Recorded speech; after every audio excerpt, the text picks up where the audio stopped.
Bwana Yesu asifiwe. Ninakusalimu katika jina la Yesu Kristo wa Nazareth, na nichukue nafasi kukaribisha mahali popote unapotutazama. Karibu sana. Mungu ametupa nafasi tena wiki hii ya kuwa na siku 3 kwa ajili ya kujifunza maneno yake. Lakini pia nimshukuru ndugu yangu kwa kutuongoza katika kipindi cha kumwabudu Bwana. Anaitwa Abednego. Mungu akubariki sana mtumishi wa Mungu, na tumepokea kwa moyo wa shukrani. Pigie Yesu makofi mazuri kwa ajili yake kama mmebarikiwa.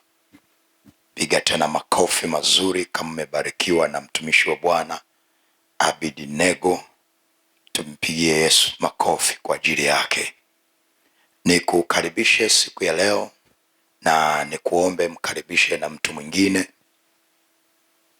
Mwambie tayari mwalimu ameshasimama, yuko hewani, ili aweze kuungana pamoja nasi, na Mungu atakubariki kwa kutumika na kuhubiri injili pamoja nasi. Na funika macho yako niombe. Mungu, tunakutukuza. Asante kwa ajili ya siku 3 hizi tena ambazo umetupa katika wiki hii. Bwana, jina lako na lihimidiwe, jina lako na litukuzwe katika jina la Yesu Kristo wa Nazareti. Sema na mioyo yetu Bwana, sema na mioyo ya watoto wako usiku wa leo tena katika siku hii ya kwanza. Sema na mioyo yao. Asante kwa sababu ya uaminifu wako, na asante kwamba neno lako linatuhuisha na kutupa nguvu, na katika neno lako tunakwenda na kuwa na uhai katika jina la Yesu Kristo. Pokea sifa na heshima kwa sababu wewe ni Bwana, katika jina la Mungu Baba na Mwana na Roho Mtakatifu, na wote tuseme amen. Nikukaribishe tena siku ya leo, ikiwa ni siku yetu ya kwanza katika mfululizo wa semina ambayo tunaanza leo ya siku 3. Kwa hiyo nikukaribisha sana, na fungua moyo wako, jiandae kupokea kutoka kwa Bwana. Ufungue moyo wako, tarajia kabisa Mungu kukutana na wewe, na kwa njia ya imani. Hakuna umbali, imani inatuunganisha pamoja hata kama tuko mbali. Kwa hiyo mwamini Mungu na fungua moyo wako kwa ajili ya kupokea tena siku hizi 3, na Mungu wetu ni mwaminifu, atakuhudumia na kuyagusa maisha yako. Na somo tulilonalo katika siku hizi 3 ambazo Mungu ametupa katika wiki hii lina kichwa kinachosema hakuna kitakachokuzuia. Hakuna kitakachokuzuia. Hakuna kitakachokuzuia. Na tunaongozwa na kile kitabu cha Mwanzo ile sura ya 11 na ule mstari wa kwanza mpaka ule mstari wa 6. Mwanzo sura ya 11 na ule mstari wa kwanza mpaka ule mstari wa 6. Maandiko yanasema hivi: nchi yote ilikuwa na lugha moja na usemi mmoja. Ikawa watu waliposafiri pande za mashariki, waliona nchi tambalale katika nchi za Shinari, wakakaa huko. Wakaambiana, haya, na tufanye matofali tukayachome moto. Walikuwa na matofali badala ya mawe, na lami badala ya chokaa. Wakasema, haya, na tujijengee mji na mnara, na kilele chake kifike mbinguni, tujifanyie jina, ili tusipate kutawanyika usoni pa nchi yote. Bwana akashuka ili aone mji na mnara waliokuwa wakiujenga wanadamu. Na ule mstari wa 6 anasema, Bwana akasema, tazama watu hawa ni taifa moja na lugha yao ni moja, na haya ndiyo wanayoanza kuyafanya, wala sasa hawatazuiliwa neno wanalokusudia kulifanya. Wala sasa hawatazuiliwa neno wanalokusudia kulifanya. Nataka uone hichi kipengele. Anasema wala sasa hawatazuiliwa neno wanalokusudia kulifanya. Kwa hiyo kukusudia jambo ni kitu cha kwanza, na kutokea kwa kile ulichokikusudia ni jambo la pili. Na si kila anayekusudia jambo huwa hilo jambo alilokusudia linatokea.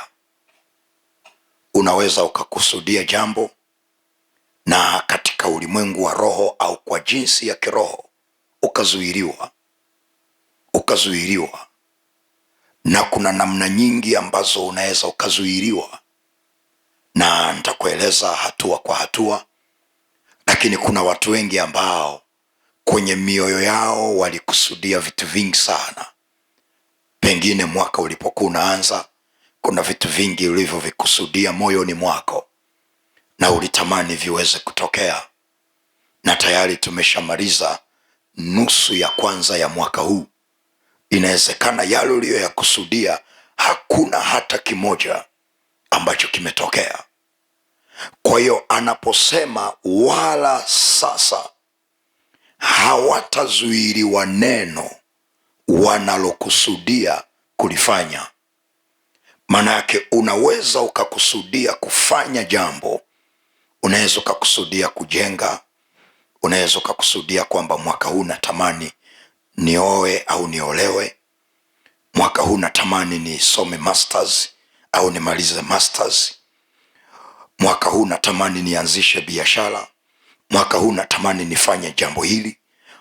Unaweza ukakusudia neno, lakini baada ya kukusudia neno unaweza ukajikuta katikati ya vita na katikati ya upinzani unaolenga kuzuia ulichokikusudia. Na kuna watu wengi wamekutana na upinzani wa namna hii. Anakusudia vitu vingi lakini hakuna hata kimoja kinatokea. Na kuna mtu mwingine akishakusudia neno, amekusudia kufanya kitu fulani, kupata kitu fulani, akishakusudia ndiyo vita vinainuka. Kama unanifuatilia, inawezekana umewahi kunisikia nikisema ushuhuda huu. Kuna dada mmoja ambaye kwenye ukoo wao yeye ndiye aliyefanikiwa kusoma na akaajiriwa, akapata kazi nzuri, na akatamani kupata kiwanja, na Mungu akamsaidia akapata kiwanja kizuri sana maeneo ya Bunjuei, wale tunaopafahamu Dar es Salaam. Na kilikuwa ni kiwanja cha square mita kama 1000 hivi. Na alipopata hichi kiwanja amejiwekeza kidogo kidogo, alafu akachukua na mkopo ili aweze kulipia hicho kiwanja, na Mungu akamsaidia akakipata. Baada ya kupata tu kile kiwanja, akaanza kulipa madeni kidogo kidogo, analipa ule mkopo kidogo kidogo. Alipokaribia kumaliza ule mkopo, akaanza kukusudia kuanza ujenzi, akaanza kukusudia kuanza kujenga. Kuanzia siku aliyokusudia kuanza ujenzi kuliinuka vita kubwa sana kwenye maisha yake. Vita ya kwanza ilikuwa ni vita ya kiafya. Akapata shida ya kansa ya tumbo, akapata shida ya kansa, na ikafika mahali hali yake ikawa mbaya. Akaenda hospitalini, wakampima, wakakuta hiyo shida, na haikuishia hapo. Alikuwa na mtoto mmoja tu wa kiume, na yeye akapata shida ya moyo. Kwa huyu dada ana shida ya kansa, na mtoto wake huyu mmoja naye ana shida ya moyo, na vyote hivi vimeinuka alipokusudia kuanza ujenzi. Na ikafika mahali kwa sababu ya ule ugonjwa hata kazini tena akawa haendi, na alikuwa anafanya kazi kwenye kampuni, kwa hiyo akamsimamisha, akapoteza kazi, na bado ana mkopo benki, na ule mkopo anatakiwa kulipa.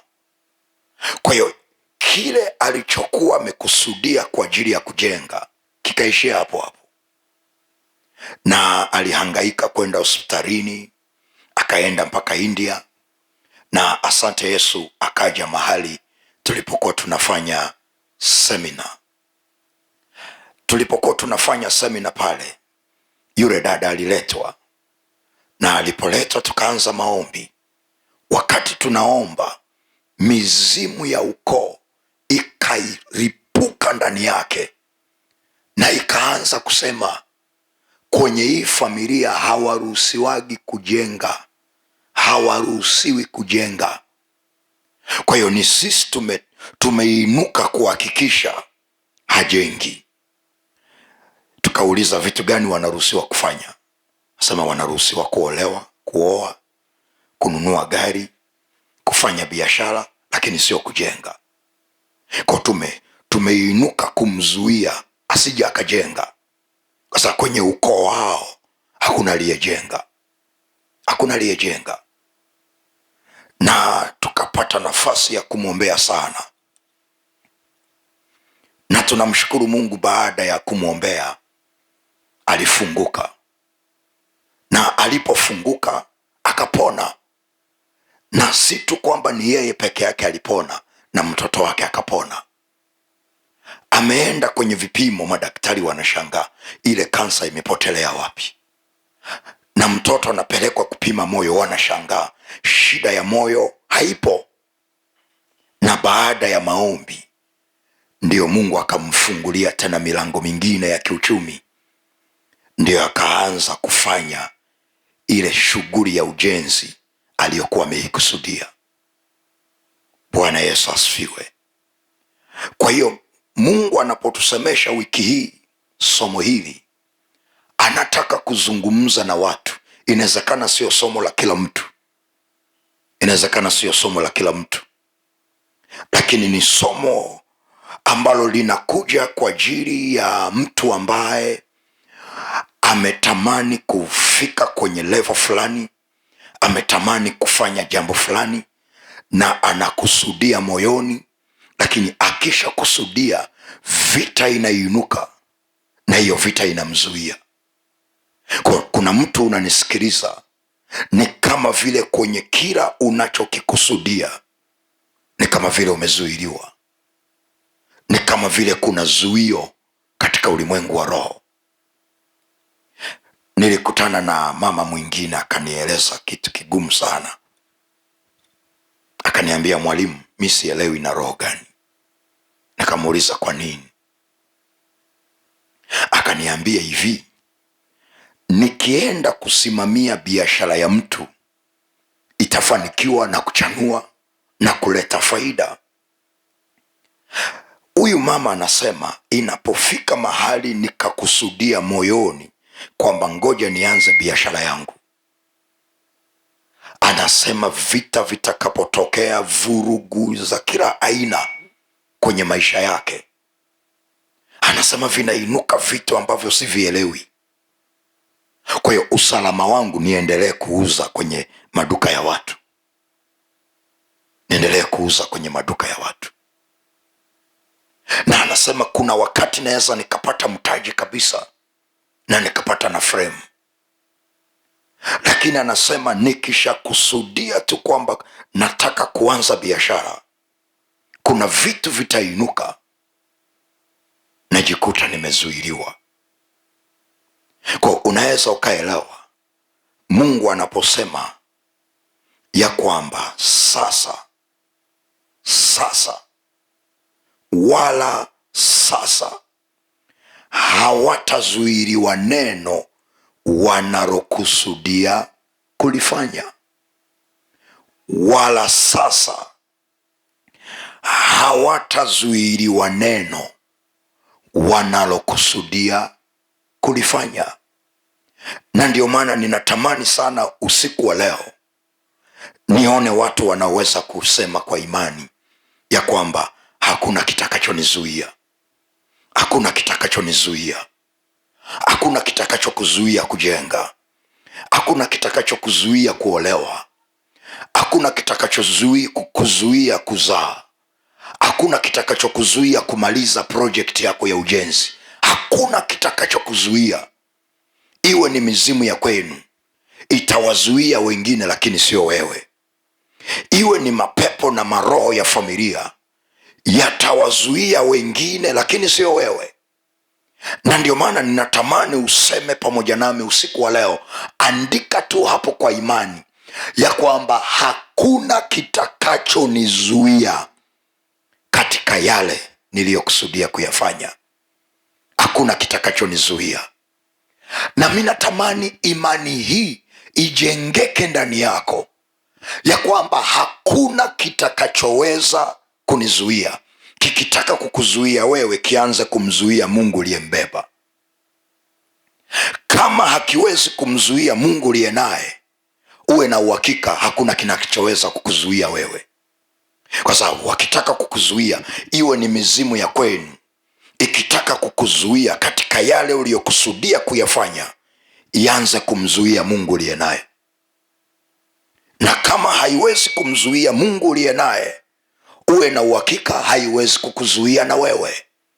Na ndio maana Mungu amenituma kusema na wewe ya kwamba hakuna kitakachokuzuia, hakuna kitakachokuzuia. Na mimi nataka kuona washindi wanaojisemea kwa imani ya kwamba hakuna kitakachonizuia katika jina la Yesu. Na imeandikwa, na yaweza mambo yote katika yeye anitiaye nguvu. Na yaweza mambo yote katika yeye anitiaye nguvu. Kwa hiyo kuna anayekutia nguvu ya kuweza mambo yote.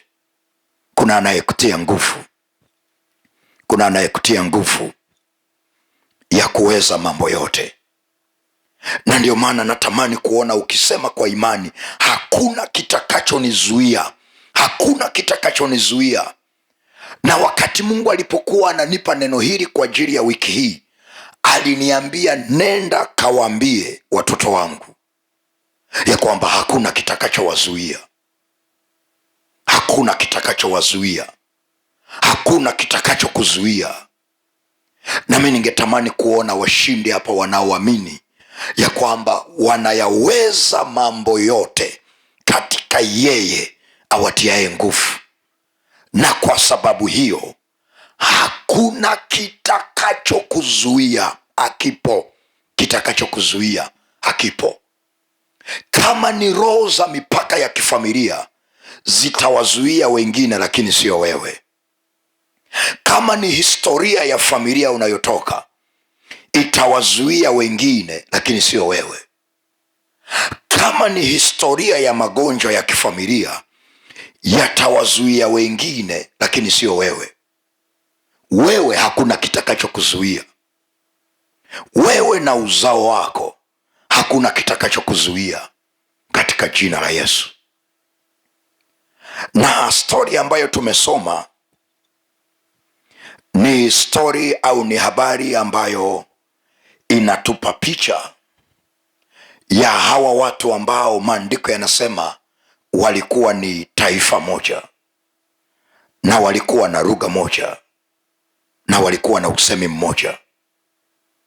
Na ukiendelea kusoma hapo utaona ya kwamba si tu kwamba walikuwa na lugha moja, lakini pia na wazo lao lilikuwa moja na kusudi lao lilikuwa moja. Na maandiko yanasema ndani yao walikuwa wamekusudia kujenga mnara ambao kilele chake kitafika mbinguni. Walikuwa wamekusudia kujenga mnara, walikuwa wamekusudia kujenga mnara. Kuna neno nataka tulizingatie hapa kwenye kitabu cha Mwanzo 11 mstari wa 4. Mwanzo 11 mstari wa 4 anasema hivi: wakasema, haya na tujijenge mji na mnara, na kilele chake kifike mbinguni, tujifanyie jina, ili tusipate kutawanyika usoni pa nchi yote. Wakasema haya na tujijenge mji. Kwa hiyo ni kama vile walisemeshana, na wanasemeshana wote kwa umoja wao, ya kwamba kwa majira haya tunatakiwa kuanza project ya kujenga mji, na kwenye huo mji tunaoujenga tunatakiwa kuhakikisha tumejenga kinara ambacho kilele chake kitafika mbinguni. Na wakaambiana ya kwamba tunatakiwa kujifanyia jina katika uso wa nchi, ili tusije tukatawanyika, tukatawanywa katika uso wa nchi. Bwana Yesu asifiwe. Haleluya. Na ukisoma mstari, ngoja nikusomee kwenye Biblia ya Kiingereza. Anasema, this will make us famous and keep us from being scattered all over the world. In translation ya New Living Translation anasema jambo hili, manake kile wanachokusudia kukijenga, kile wanachokusudia kukifanya, wanasema ya kwamba kitatupa kuwa famous, kitatupa kujulikana, na si tu kujulikana, lakini pia kitatufanya tusiweze kutawanywa. Kwa hiyo hakuna chochote kitakachoweza kututawanya. Ndiyo maana anasema ya kwamba this will make us famous and keep us from being scattered all over the world. Kwa hiyo unaona, moyoni mwao walikuwa wamekusudia mambo makubwa, hayakuwa mambo madogo, kwa sababu wanataka kujenga mji, na wanataka wajenge kwenye ule mji, wahakikishe kuna mnara wanaujenga ambao kilele chake kitafika mbinguni.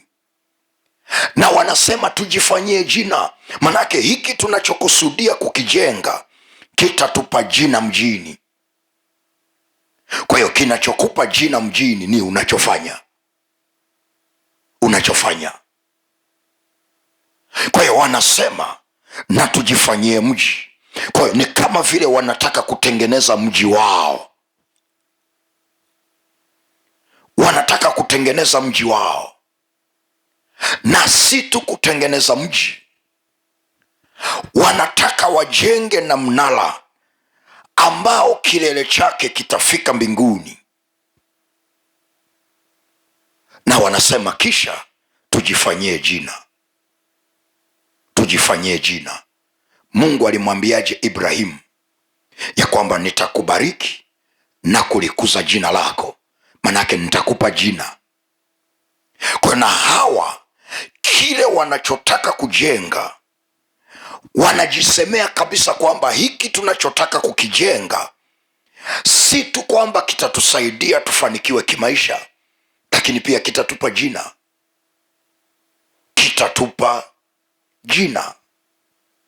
na baada ya kutupa jina, hiki tunachokijenga kitatusaidia tusiweze kutawanywa.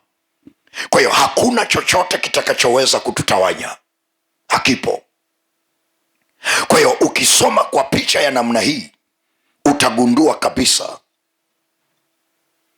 ya kwamba walikuwa wamekusudia kufanya mambo makubwa. Kwa lugha nyingine, hawa watu walikuwa na maono makubwa sana, walikuwa na mipango na malengo makubwa sana. Na wakati ninasoma histori na kuona aina ya vision waliokuwa nayo, aina ya kitu wanachokusudia moyoni kufanya, aina ya maono waliokuwa nayo, ni maono makubwa sana, ni mipango mikubwa. Ndiyo nikajifunza ya kwamba kwenye ufalme wa Mungu kuna kanuni ya kukusudia mambo. Kwenye ufalme wa Mungu kuna kanuni. Kuanzia siku ulipookoka, ulipompokea Yesu kuwa Bwana na Mwokozi wa maisha yako, maandiko yanasema yatafakarini yaliyo juu, yafikirini yaliyo juu. Manake mambo makubwa. Kuanzia siku ulipookoka na ukampokea Yesu kuwa Bwana na Mwokozi wa maisha yako, mbingu zinakutarajia ubadilishe namna unavyofikiri. Usianze kukusudia mambo madogo, uanze kukusudia mambo makubwa bila kuangalia mazingira, kwa sababu Biblia anasema nayaweza mambo yote katika yeye anitiaye nguvu. Kwa anayefanya hayo mambo sio wewe, ila yule anayekutia nguvu, na hawezi kukusaidia kufanya mambo yote ambayo hujayakusudia. Kwa hiyo kiwango chako cha kukusudia ndiyo kiwango cha nguvu zake atakazoachilia kwako kwa ajili ya kukusaidia. Ukikusudia madogo, ataachilia nguvu kidogo. Ukikusudia makubwa, ataachilia nguvu kubwa, na ataachilia neema kubwa kwa ajili ya kukusaidia.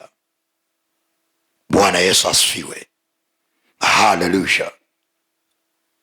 Kwa hiyo ukisoma kwenye maandiko, utagundua kabisa ya kwamba Mungu huwa anatamani kuona watoto wake wanamwamini Mungu kwa mambo makubwa na sio madogo. Mungu anatamani kuona unamwamini Mungu kwa vitu ambavyo ni extraordinary, vitu vikubwa. Mwamini Mungu kwa ajili ya mambo makubwa ambayo hayajawahi kutokea kwenye historia ya familia, hayajawahi kutokea kwenye historia ya ukoo wako, hayajawahi kutokea kwenye historia ya kijiji chako. Hayo ndiyo mambo Mungu anataka umwamini kwayo, anataka umwamini kwayo. Na mimi nataka kuona watu ambao wataanza kumwamini Mungu kwenye mambo makubwa na sio madogo. Angalia kitabu cha Yohana 14.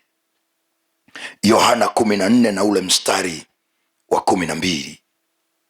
Angalia kitabu cha Yohana sura ya 14 na ule mstari wa 12. Angalia anachosema pale. Yohana sura ya 14 na ule mstari wa 12. Anasema hivi.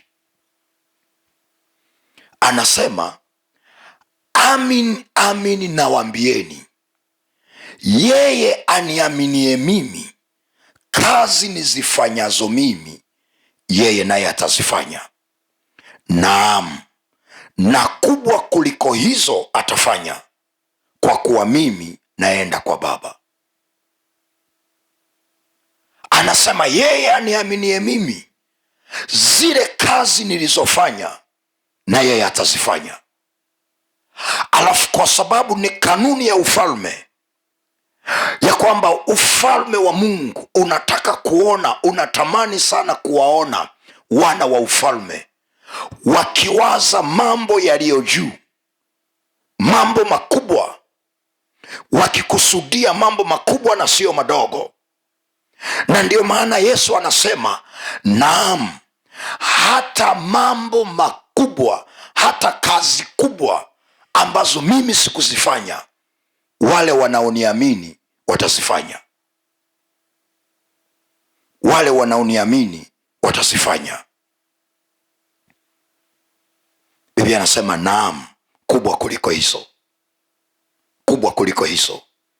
Angalia kitabu cha Wafalme wa Pili, Wafalme wa Pili. Nikupe mifano kadhaa hapa ili uweze kuona. Wafalme wa Pili sura ya 4 na ule mstari wa 3. Wafalme wa Pili sura ya 4 na ule mstari wa 3.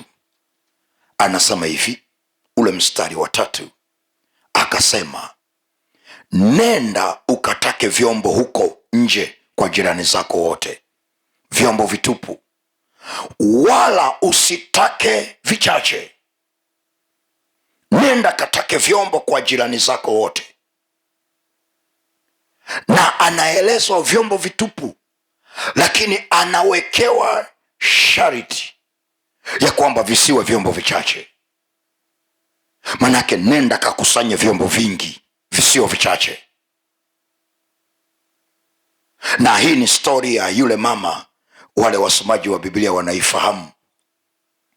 Ni story ya yule mama ambaye alikuwa ameolewa na nabii, na huyu nabii akawa na mkopo, akawa na deni, na baadaye huyu nabii akawa amekufa. Na ninaamini kabisa kilichomuua huyu jamaa ni madeni, stress ya madeni. Stress ya madeni ilimuua. Na baada ya kufa, maandiko nayosoma yananiambia yule aliyekuwa anamdai mme wake, aliyemkopesha mme wake, aliyemkopesha nabii, akaja kwenye msiba. Na alipokuja kwenye msiba, wakati wengine wanaomboleza, yeye akaenda direct kwa mama mjane, mama aliyefiwa. Anamwambia, lo, najua unalia, lakini dawa ya deni ni kulipa. Huyu mama anamwambia, jamani, subiri kwanza msiba uishe, ndio uje tuongee, tuone tunafanyaje. Huyu jamaa anamwambia, mimi sijui, nachotaka kabla hamjazika nilipo deni langu. Na akasema, niko serious, msiponilipa deni langu nachukua watoto wakawe watumwa ili walipe deni la baba yao. Na akawa serious. Na jambo hili likaongeza msiba mkubwa sana, likaongeza msiba kwenye moyo wa huyu mama. Anawaza analipaje deni, mume wake amekufa. Na kwa bahati mbaya, huyu mwanaume, huyu prophet, alikuwa anakopa bila kumshirikisha mke wake. Kwa mke anashangaa, baba kaleta nyama, anashangaa mume wangu kaleta kitenge, mume wangu kafanya hiki. Hajui ya kwamba prophet amekopa. Na ukisoma hii story vizuri utaelewa kwamba huyu prophet hakuwa amekopa kwa msharika. Kwa nini? Aliogopa aibu. Alienda kukopa mbali kabisa ili kukwepa aibu. Kwa sababu unawezaje kusimama mbele ya watu, unawaeleza pokea financial freedom, alafu unawatabiria wanakudai? Unawezaje? Unawatabiria wanakudai. Kwa akaamua kwenda kukopa mbali kabisa na washarika wake. Utaniuliza, mtumishi, umejuaje? Angekuwa msharika amemkopesha nabii kwenye msiba, angekuja kusema nimesamehe deni, nimesamehe deni. Lakini huyu jamaa nafikiri alikuwa mpagani. Huyu jamaa alikuwa mpagani. Huyu anakuja kwenye msiba, haoni watu wanalia, haoni kwamba huyo ni mtumishi wa Mungu amekufa. Wamekusanyika watu wa kanisani, watu wanaomwabudu Mungu, viongozi mbalimbali, watumishi mbalimbali. Huyu jamaa hakujali hicho. Yeye anamwambia dawa ya deni ni kulipa. Usipolipa nachukua watoto waende wakawe watumwa. Biblia inasema huyu mama alilia sana, na akiwa kwenye huo msiba, ana misiba miwili. Ana msiba wa kufiwa na mume wake huyu nabii, lakini pia ana msiba wa deni. Akiwa kwenye misiba hiyo, mtumishi wa Mungu Elisha akaja. Alipofika pale, yule mama akamkimbilia, anamwambia mtumishi, mume wangu amekufa. Nawe unajua alikuwa mcha Mungu. Kwa unaweza ukamcha Mungu lakini bado ukawa na madeni. Unaweza ukamcha Mungu lakini bado ukawa na magonjwa. Unaweza ukawa unashandalize lakini ukawa na madeni. Na ndio maana fuatilia watu wengi wanaomcha Mungu, fuatilia mahali wanakupita kimaisha. Kwa nini? Pia nasema watu wangu wanaangamizwa kwa kukosa maarifa. Na huyu prophet alikosa wisdom, alikosa maarifa. Kwa sababu alikuwa na chupa ya mafuta, lakini hakujua thamani ya chupa ya mafuta alionayo. Na Elisha anapokuja, huyu mama analia, anamwambia mtumishi, niambie sasa nafanyaje? Na naomba Jumapili ukatangaza kanisani angalau kuwe na kikapu cha sadaka cha kunisaidia kulipa hili deni. Elisha akamuuliza, mama, una nini nyumbani mwako? What do you have? Akasema, na chupa ya mafuta. Elisha akamwambia, nenda kailete. Yule mama akaenda kuileta. Na ndiyo Elisha akamweleza, mama, nenda kwa majirani zako wote, nenda katake vyombo vitupu, lakini usitake vichache. Usitake vichache. Manake kanuni ya ufalme wa Mungu, hautaki utake vichache. Hautaki utake vichache. Au kanuni ya ufalme wa Mungu haitamani kuona watoto wa ufalme wanataka vichache au wanakusudia vidogo. Na ndio maana hawa jamaa waliokuwa wanajenga huu mji, waliokusudia kujenga huu mji, walijua kanuni ya ufalme wa Mungu. Na ndio maana walikusudia kufanya mambo makubwa. Kwa nini? Kwa sababu kanuni ya ufalme inadai ya kwamba ukusudie mambo makubwa na sio madogo. Na ndio maana wakakusudia kitu kikubwa. Wakakusudia kitu kikubwa na hakikuwa kidogo. Ukienda kwenye Waefeso sura ya 3 na ule mstari wa 20. Waefeso sura ya 3 na ule mstari wa 20, anasema hivi. Ule mstari wa 20, cheke anachosema hapo ubaoni. Anasema, basi atukuzwe yeye awezaye kufanya mambo ya ajabu. Anasema basi atukuzwe yeye awezaye kufanya mambo ya ajabu mno, kuliko yote tuyaombayo au tuyawazayo, kwa kadiri ya nguvu itendayo kazi ndani yetu. Kwa hiyo unapookoka na kumpokea Yesu, Yesu anageuka kuwa nguvu inayotenda kazi kwenye maisha yako. Na anasema atukuzwe yeye awezaye kufanya mambo ya ajabu mno, kuliko yale tuyaombayo na yale tuyawazayo.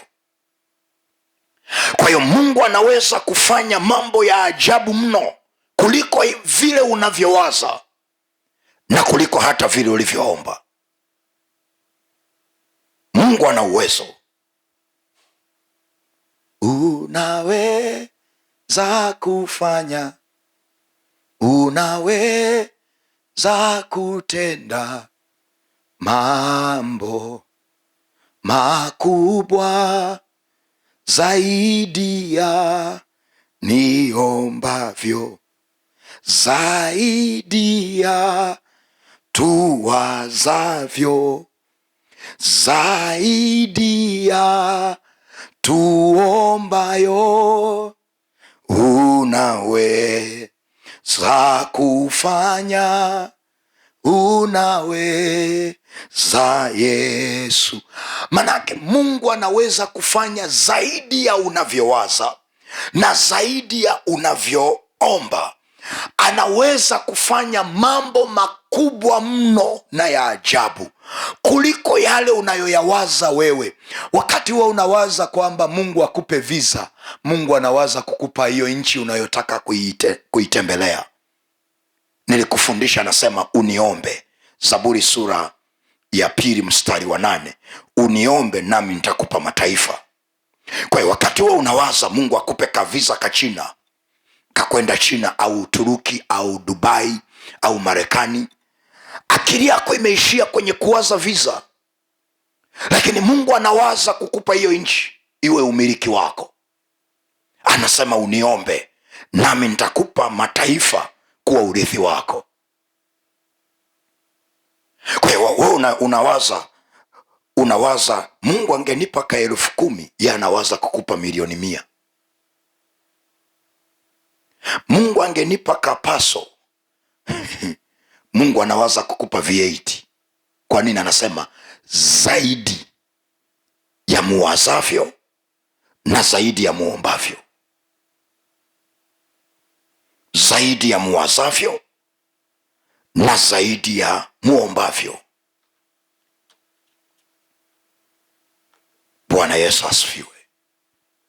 Kwa hiyo hawa watu waliokuwa wanajenga huu mnara waliifahamu hii kanuni ya ufalme ya kukusudia mambo makubwa, ya kukusudia mambo makubwa na wala sio madogo. Ayubu sura ya 22, Ayubu sura ya 22 na ule mstari wa 28. Ayubu 22:28 anasema hivi: nawe utakusudia neno, nalo litathibitika kwako, na mwanga utaziangazia njia zako. Nawe utakusudia neno, nawe utakusudia neno. Kesho nitakufundisha kitu kingine kutokea kwenye huu mstari. Nitakufundisha kitu kingine kutokea kwenye huu mstari. Anasema nawe utakusudia neno, nalo litakuwa. Kwa hiyo haliwezi kuwa kama hujalikusudia. Haliwezi kutokea kama hujalikusudia.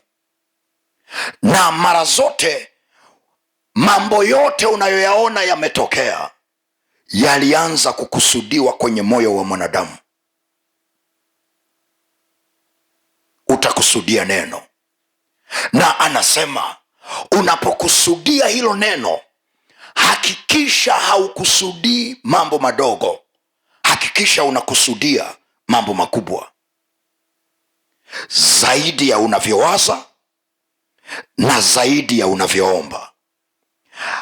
Hakikisha unakusudia mambo ambayo hata ukiisemesha akili yako inagoma. Akili yako inagoma. Akili yako itakwambia kwamba mbona kwenye familia halijawahi kutokea. Ukishaona ulichokikusudia hata akili yako mwenyewe haikugomei, ujue hicho kitu sio kikubwa. Umekusudia mambo madogo yanayolingana na vile unavyowaza. Lakini Mungu anaweza akafanya zaidi ya tuwazayo na zaidi ya tuombavyo. Anaweza kufanya. Kwa hiyo hawa watu waliokuwa wanataka kujenga mji na mnara walikuwa wanaujua moyo wa Mungu wa mambo makubwa. Lakini kosa lao lilikuwa moja, na nitakufundisha huko mbele. Hawa watu kosa lao lilikuwa moja. Rudi tena kwenye kitabu cha Mwanzo 11 na ule mstari wa 5 mpaka wa 6, ni kuonyesha kosa lao moja ambalo walikuwa nalo, ambalo hutakiwi na wewe kulifanya. Nitakufundisha huko mbele. Mwanzo 11 ule mstari wa 5 na wa 6 anasema hivi, anasema Bwana akashuka ili aone mji na mnara waliokuwa wakiujenga wanadamu. Bwana akasema, tazama, watu hawa ni taifa moja na lugha yao ni moja, na hayo ndiyo wanayoanza kuyafanya, wala sasa hawatazuiliwa neno wanalokusudia kulifanya. Nachotaka ni kuonyeshe, wakati wamekusudia kujenga mji, Mungu alishuka aone wanachojenga. Mungu alishuka aone wanachojenga, na Mungu mwenyewe anasema ya kwamba hawa watu hawatazuiliwa. Hakuna kinachoweza kuwazuia katika haya waliokusudia kuyajenga. Na ukienda ule mstari wa 7, ndio Mungu anasema hawa watu hawa tuhakikishe hawajengi mji, nitakueleza kosa lao. Na ndio ule mstari wa 7, Mwanzo 11:7 anasema haya, na tushuke huko tuwachafulie usemi wao, ili wasisikilizane maneno wao kwa wao. Basi Bwana akawatawanya kutoka huko waende usoni pa nchi yote, wakaacha kuujenga ule mji. Kwa nini Mungu aliwazuia? Kwa sababu mwanzoni amesema hakuna kinachoweza kuwazuia, lakini Mungu huyo huyo akashuka ili kuwazuia, na katika kuwazuia aliwachafulia usemi. Na wale wasomaji wa Biblia tunafahamu ya kwamba wakati wanajenga, walipochafuliwa usemi, yule anayejenga anasema halo, niletee matofali. Yule anayesikia anasikia mchanga, kwa anapeleka mchanga badala ya tofali. Halo, niletee maji. Huyo anayeambiwa anasikia simenti, anabeba simenti badala ya maji. Kwa hiyo ile kazi ya ujenzi ikaishia pale, hawakuendelea. Na kwa nini Mungu aliwazuia? Ni kwa sababu kosa lao, walikusudia kujenga mji nje ya mapenzi ya Mungu. Wamekusudia kujenga mji, kwa lugha nyingine, yale wanayoyakusudia hayako kwenye mapenzi ya Mungu. Wanapotaka kujifanyia jina, manake wanachukua utukufu wa Mungu. Wanaposema wasitawanywe kwenye uso wa nchi, wanapingana na lile neno zaeni mkaongezeke na kujaza uso wa nchi. Kwa hiyo yale waliokuwa wanayakusudia hayakuwa yanaendana na mapenzi ya Mungu, na kwa sababu yalikuwa nje ya mapenzi ya Mungu, ndio maana Mungu akawazuia. Kwa hiyo nikajifunza password hapa ya kwamba chochote unachokijenga, chochote unachokikusudia kufanya, na chochote unachofanya, ikiwa kiko kwenye mapenzi ya Mungu, hakuna kinachoweza kukuzuia. Mizimu ya ukoo haiwezi kukuzuia, mapepo hayawezi kukuzuia. Kwa nini?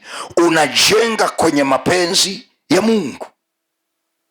Unajenga kwenye mapenzi ya Mungu. Kwa hiyo hawa watu kosa lao, walijenga nje ya mapenzi ya Mungu, walijenga nje ya makusudi ya Bwana, wakataka kuchukua utukufu wa Mungu. Na hawa watu walikuwa na teknolojia kubwa, wakafika mahali wakaona kama vile hawamhitaji Mungu tena. Na ukishafika mahali pa kuona umejitosheleza, umhitaji Mungu tena, uwe na uhakika Mungu atakunyoosha tu, atakuzuia. Wala sio mapepo, wala sio wachawi, ni Mungu.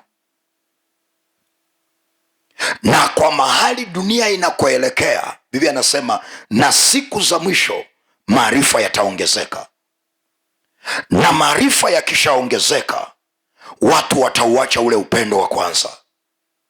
Manake wataanza kutegemea teknolojia kuliko kumtegemea Mungu. Wataanza kuiamini teknolojia kuliko kumwamini Mungu. Kuna watu watafika mahali ambapo wataona elimu walionayo inatosha, hawamhitaji Mungu. Maarifa walionayo yanatosha, hawamhitaji Mungu.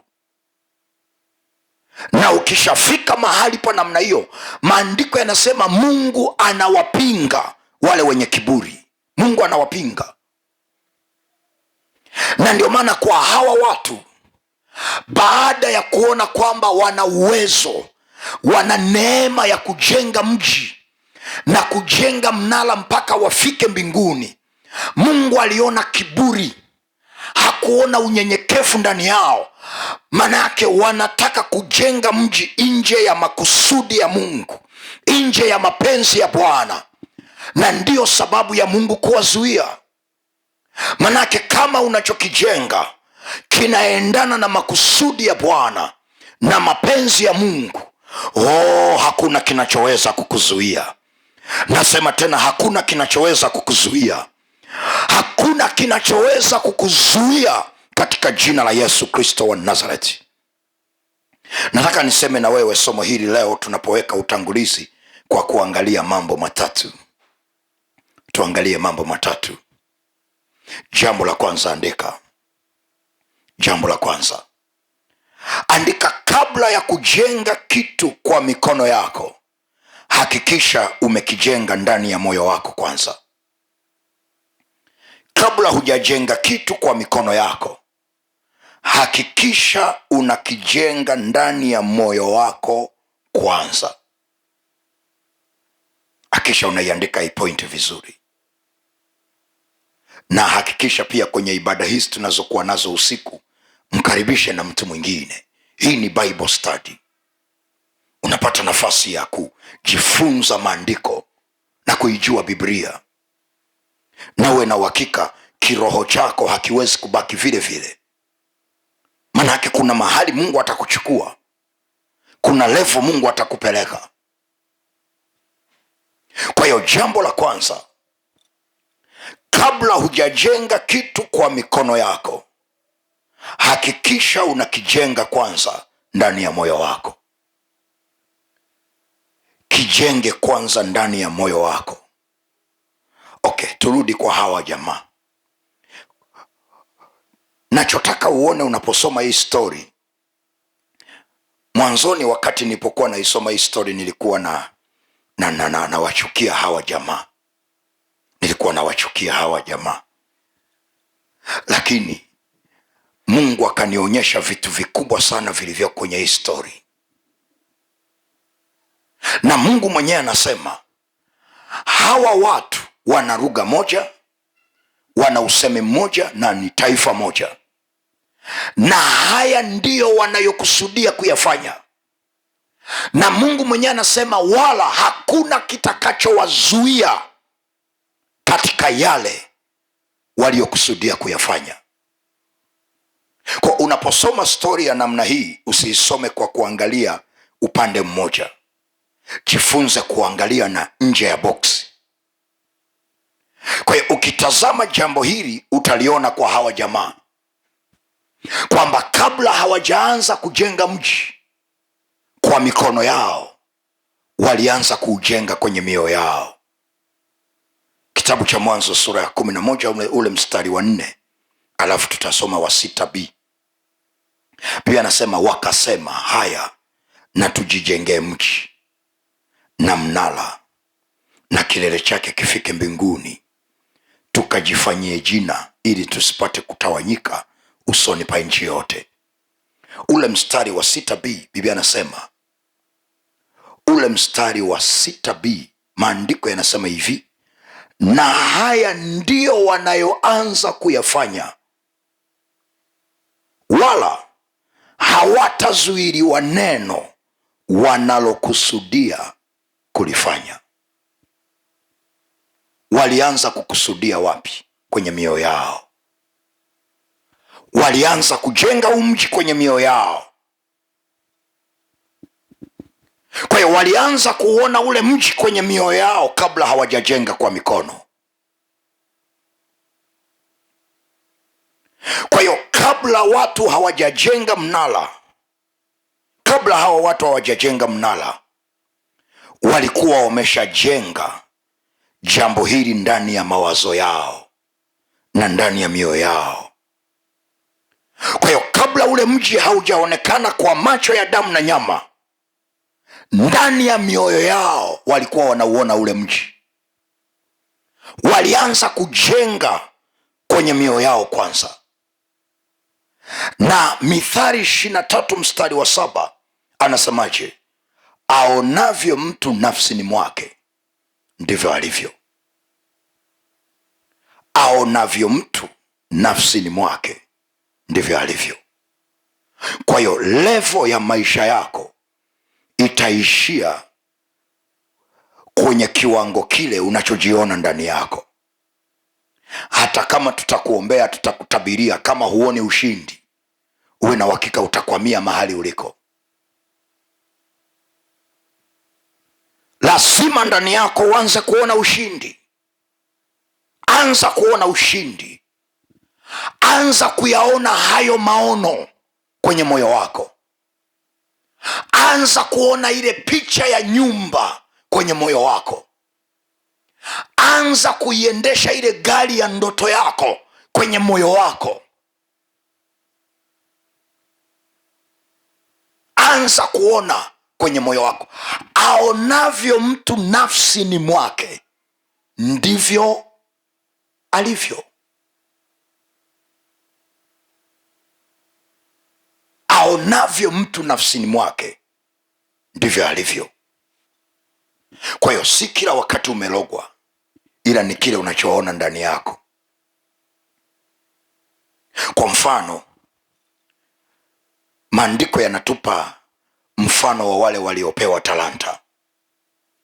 Mmoja alipewa talanta 5, mwingine akapewa talanta 2, mwingine akapewa 1. Kasome maandiko. Yule aliyepewa 5 alienda kuizalisha akaleta 10. Yule aliyepewa 2 akaenda kuzizalisha akaleta 4. Lakini huyu jamaa aliyepewa 1, maandiko yanasema alienda kuizika. Na Biblia anasema kabla hawajapewa talanta wote walikuwa ni watumwa. Wote walikuwa na level ya maisha inayofanana. Hakuna ambaye angemchaka mwenzake. Wote ni watumwa. Lakini pamoja na kwamba walikuwa ni wote watumwa, walivyokuwa wanajitazama ndani yao hawakuwa wanafanana. Nilifuatilia interview moja ya mtu mmoja kutoka nje ya nchi kipindi ambacho nilikuwa Marekani. Nikiwa Marekani nilifuatilia interview moja kwenye chombo kimoja kikubwa cha habari cha kule Marekani. Kuna mtu mmoja ni bilionea, ni tajiri mkubwa sana, akawa anahojiwa.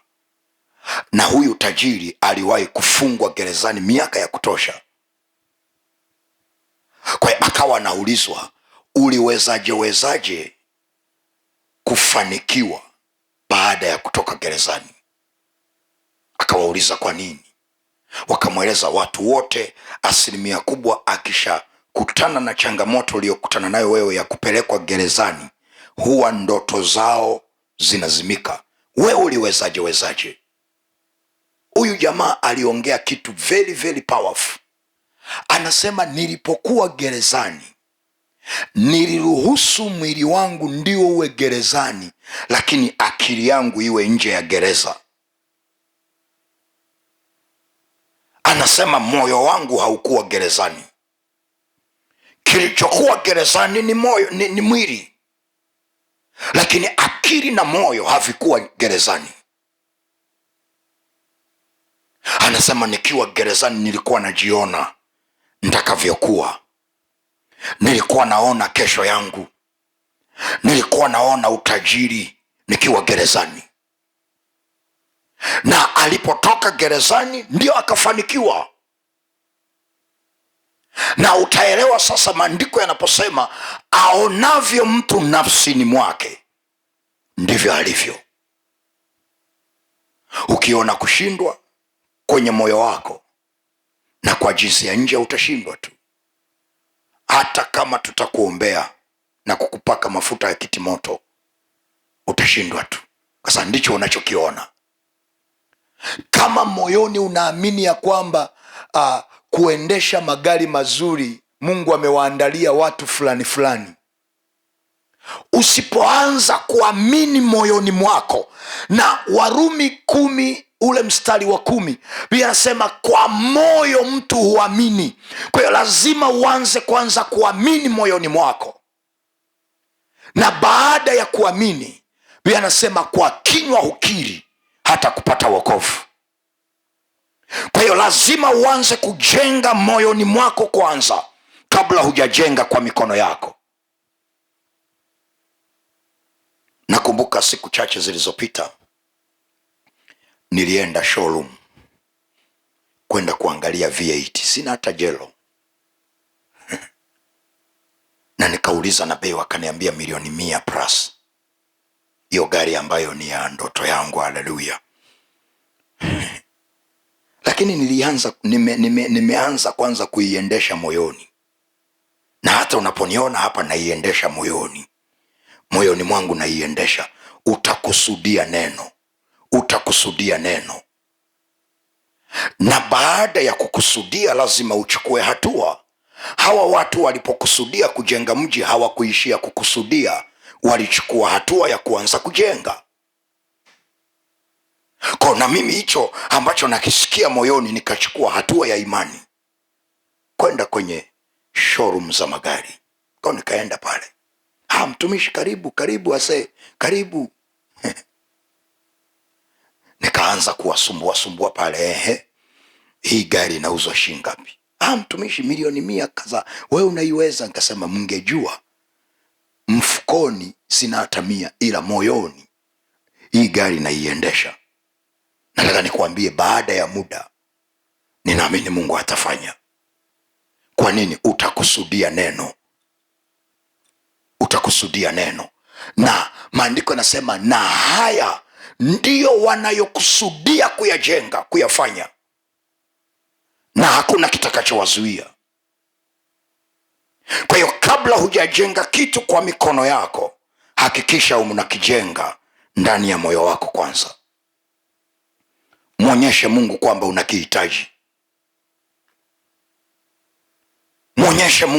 unakihitaji. Usiangalie mazingira. Biblia anasema nayaweza mambo yote katika yeye anitiaye nguvu. Nayaweza mambo yote katika yeye anitiaye nguvu.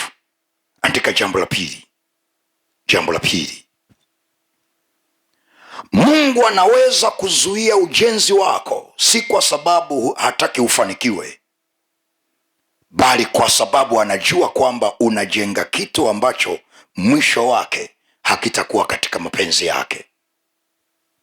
Mungu anaweza kuzuia ujenzi wako au kile unachokikusudia, si kwa sababu hataki ufanikiwe, bali ni kwa sababu anajua kwamba unajenga kitu ambacho mwisho wake hakitakuwa katika mapenzi yake. Kwa hiyo chochote unachokikusudia, hakikisha kinaendana na mapenzi ya Mungu. Na ndio kosa walilofanya hawa. Wanakusudia kujenga mji, lakini ni nje ya makusudi ya Bwana, na kwa sababu hiyo Mungu akawazuia. Na kuna watu wengi ambao mmezuiliwa, wala sio mizimu ya kwenu, wala sio shetani, ila ni kwa sababu unachokikusudia kukifanya, Mungu anaona kabisa kwamba mwisho wa siku kitakuwa nje ya mapenzi yake, kitakuwa nje ya makusudi yake. Atakuzuia tu.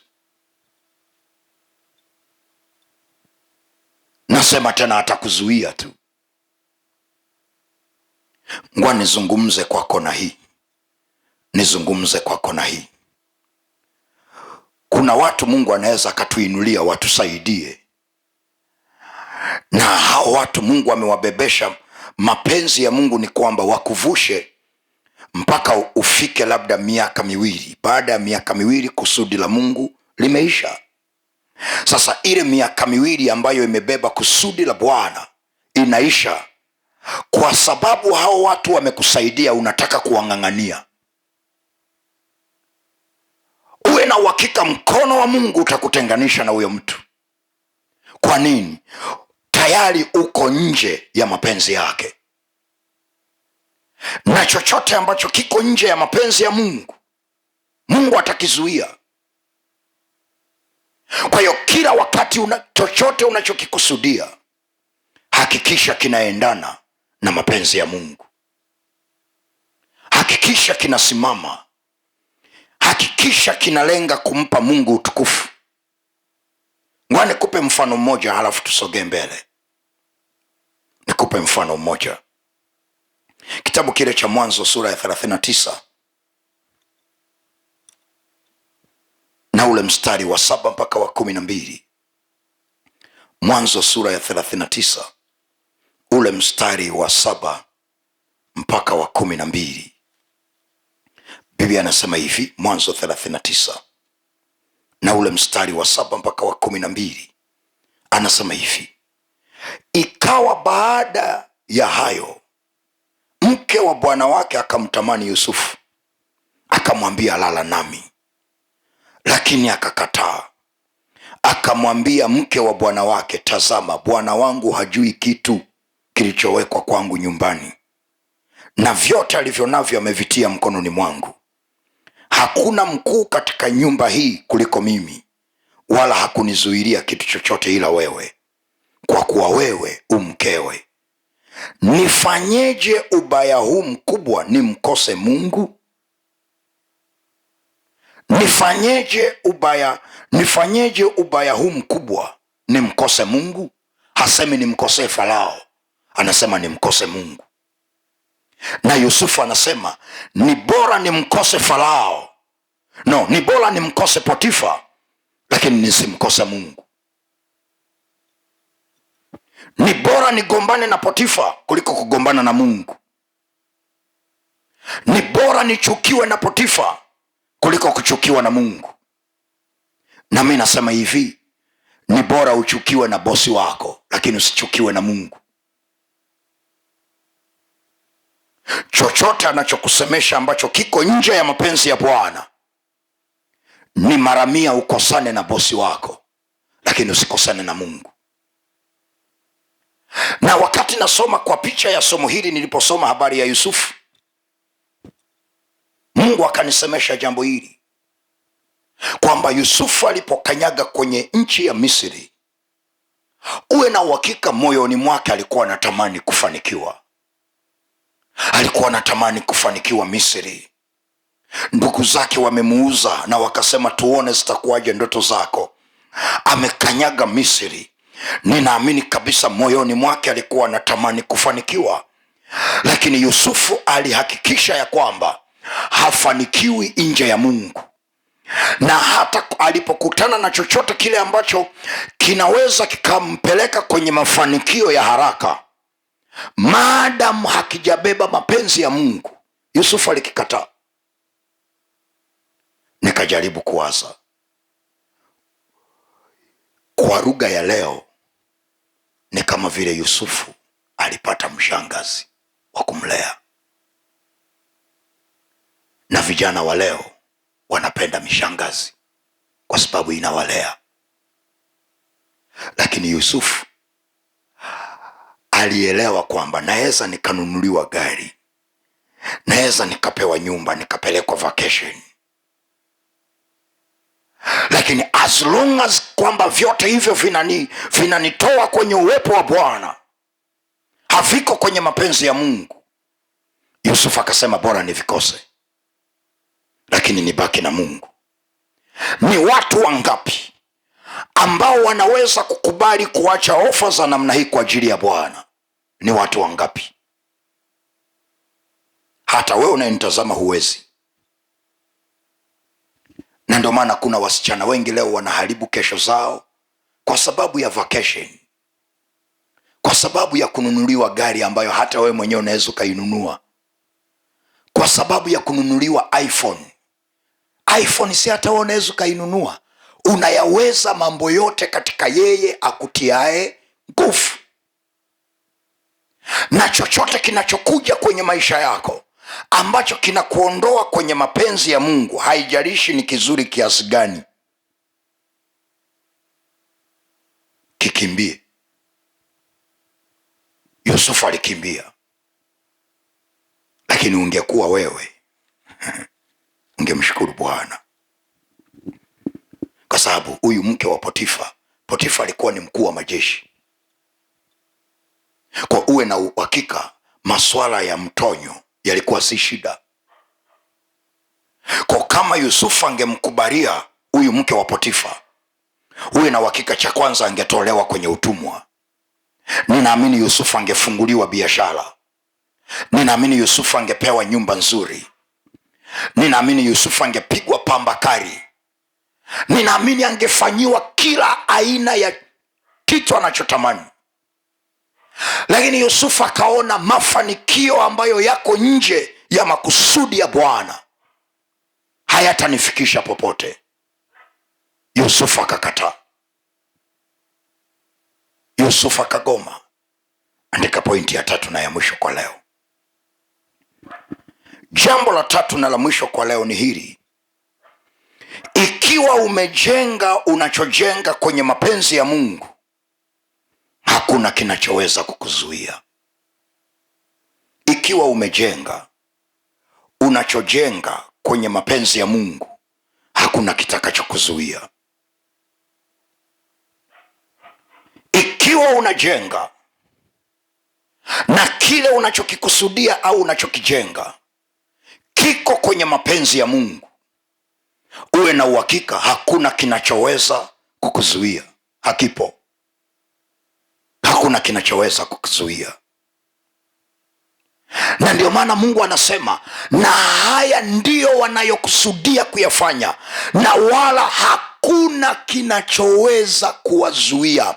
Manake na wewe kama unachokikusudia kiko kwenye mapenzi ya Mungu, historia ya familia haiwezi kukuzuia.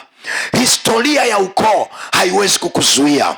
Mizimu ya ukoo haiwezi kukuzuia. Mapepo hayawezi kukuzuia katika jina la Yesu. Hakuna kinachoweza kukuzuia. Hakipo. Hakuna kinachoweza kukuzuia. Kanda rabashata. Angalia kitabu cha Isaya 46. Isaya 46 na ule mstari wa 10. Nikupe mistari michache alafu tuombe. Kesho ndo tutakuwa na muda mrefu kidogo wa maombi, lakini leo nilitaka kwanza nikujengee msingi wa hiki ambacho Mungu anataka kutusemesha kwenye hizi siku 3. Kitabu cha Isaya 46 mstari wa 10 nasema hivi. Isaya 46 na ule mstari wa 10 anasema, nitangazaye mwisho tangu mwanzo, na tangu zamani za kale mambo yasiyotendeka bado, nikisema shauri langu litasimama, nami nitatenda mapenzi yangu yote. Anasema nikisema shauri langu lazima litasimama. Manake hakuna kinachoweza kuzuia kama kile unachokikusudia kiko kwenye shauri la Bwana. Hakipo. Ayubu 42 mstari wa 2. Ayubu 42 na ule mstari wa 2 anasema hivi.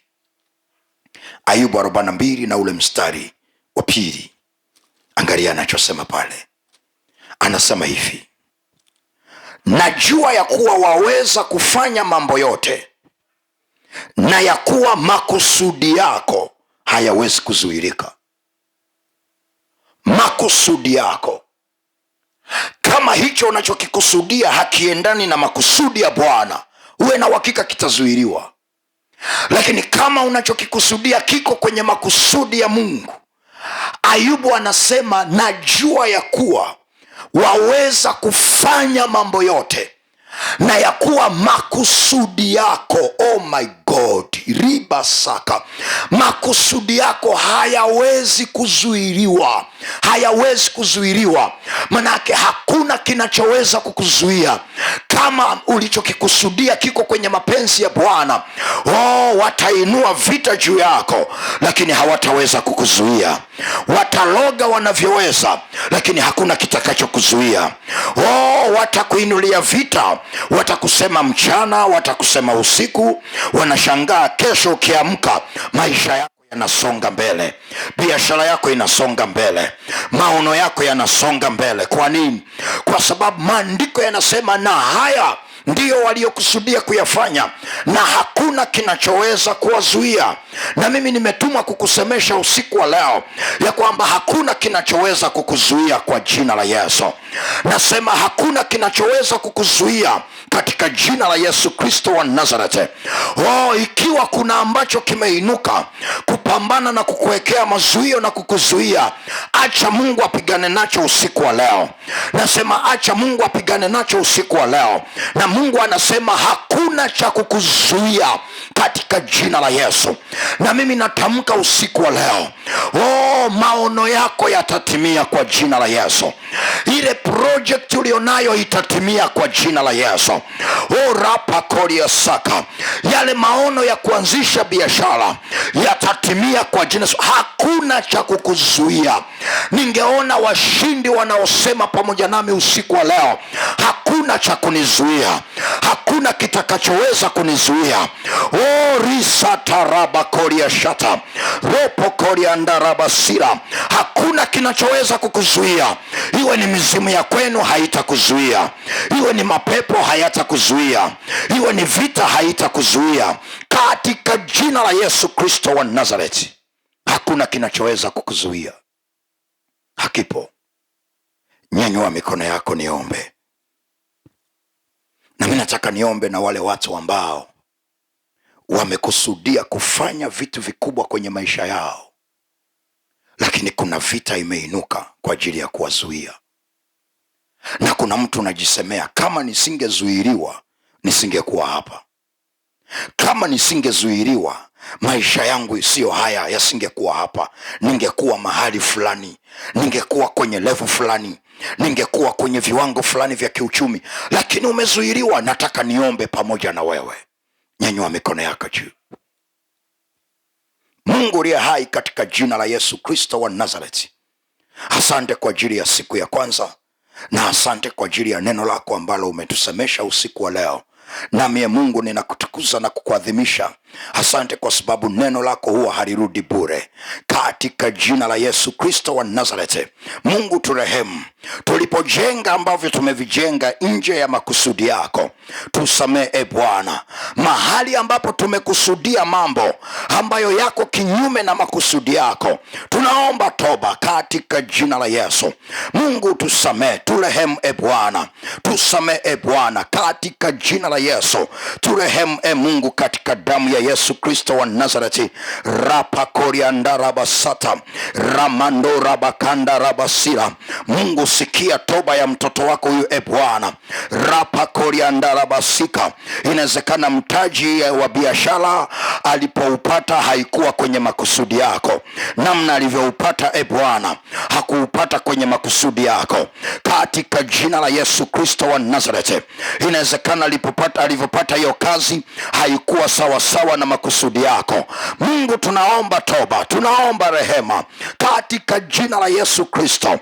Nami Mungu ninasimama kinyume kabisa na kila nguvu za giza na kila historia ya familia ambayo imeinuka kwa ajili ya kumzuia katika jina la Yesu Kristo. Maandiko yanasema damu ya Yesu inanena mema. Nami nanyunyiza hiyo damu ya Yesu juu ya maisha ya watoto wako hawa, inene mema Bwana, kinyume cha makusudi mabaya ya adui, kinyume cha mipango mibaya ya adui, katika jina la Yesu Kristo. Nami natamka Bwana, hakuna kitakachoweza kuwazuia tena, hakuna kitakachoweza kuwazuia tena, katika jina la Yesu Kristo wa Nazareti. Kanda rabashata rabasika riba saka robo shata. Pigia Yesu makofi mazuri. Pigia Yesu makofi mazuri. Andika tu hapo chini, hakuna kitakachonizuia. Hakuna kitakachonizuia. Hakuna kitakachonizuia. Andika tu hapo kwa imani, hakuna kitakachonizuia, hakuna kitakachonizuia katika jina la Yesu. Thank you Jesus, thank you Jesus. Hakikisha unajiambatanisha na hili neno kwa sadaka yako nzuri. Jiambatanishe na hili neno kwa sadaka yako nzuri. Hakikisha unajiambatanisha na hili neno kwa sadaka yako nzuri. Nyanyua hiyo sadaka niombe. Mungu, katika jina zikubali dhabihu na sadaka ambazo watoto wako wanakutolea siku ya leo, katika jina la Mungu Baba na Mwana na Roho Mtakatifu, na wote tuseme amen. Nikukaribishe kwa ajili ya kutoa sadaka, na hakikisha unatoa sadaka yako huku ukiomba. Na nikupe matangazo machache. Tangazo la kwanza, Jumamosi ya wiki hii tutakuwa na maombi na maombezi pale Suma JKT Mwenge, na tunaendelea na maombi ya mwezi wa 8. Na Jumamosi ya wiki iliyopita tulikutana na tulikuwa na watu wengi, na tuliuona mkono wa Bwana, na tulipokea shuhuda nyingi na za ajabu, na Mungu aliwagusa na kuwatembelea watu.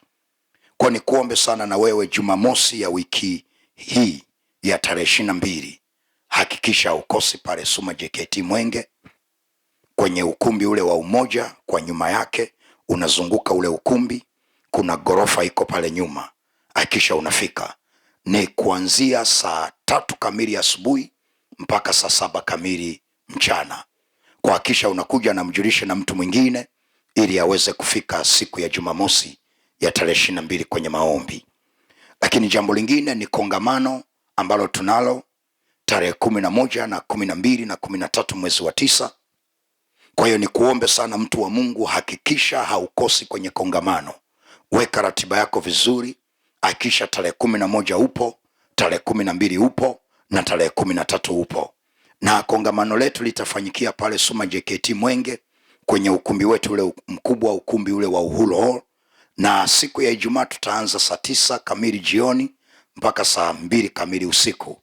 Na siku ya Jumamosi tutaanza saa 4 kamili mpaka saa 12 kamili jioni. Na siku ya Jumapili tutaanza saa 9 kamili jioni mpaka saa 2 kamili usiku. Kwa hiyo hakikisha unafika. Uko mkoani, uko Dar es Salaam au nje ya nchi, hakikisha unafika kwenye kongamano. Na sambamba na hilo, bado tuna upungufu wa milioni 12 kukamilisha budget. Kwa hiyo ni kuombe sana, hakikisha unafanya kitu kwa ajili ya kongamano, na Mungu wa mbinguni atakubariki sana.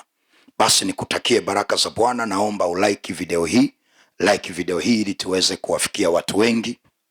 Na kama huja subscribe, hakikisha una subscribe ili tuweze kuwafikia watu wengi sana. Na hakikisha unakaribisha watu wawili kesho, kizuri kula na jirani yako. Msemeshe, mpigie simu rafiki yako, mtumie message, mwambie tuna ibada nzuri ya maombi na neno la Mungu kwenye YouTube channel ya Mwalimu Emilian Katubayemo, kila siku Jumanne, Jumatano na Alhamisi saa 4 kamili usiku. Fanya uinjilisti pamoja nasi. Karibisha na wengine ili waweze kujifunza, na Mungu atakubariki sana. Basi nikukaribisha, wenzetu watakuwekea wimbo wa kuabudu na namba ya sadaka. Karibu mwabudu Bwana wakati unatoa sadaka, na Mungu wa mbinguni akubariki katika jina la Yesu. Amen.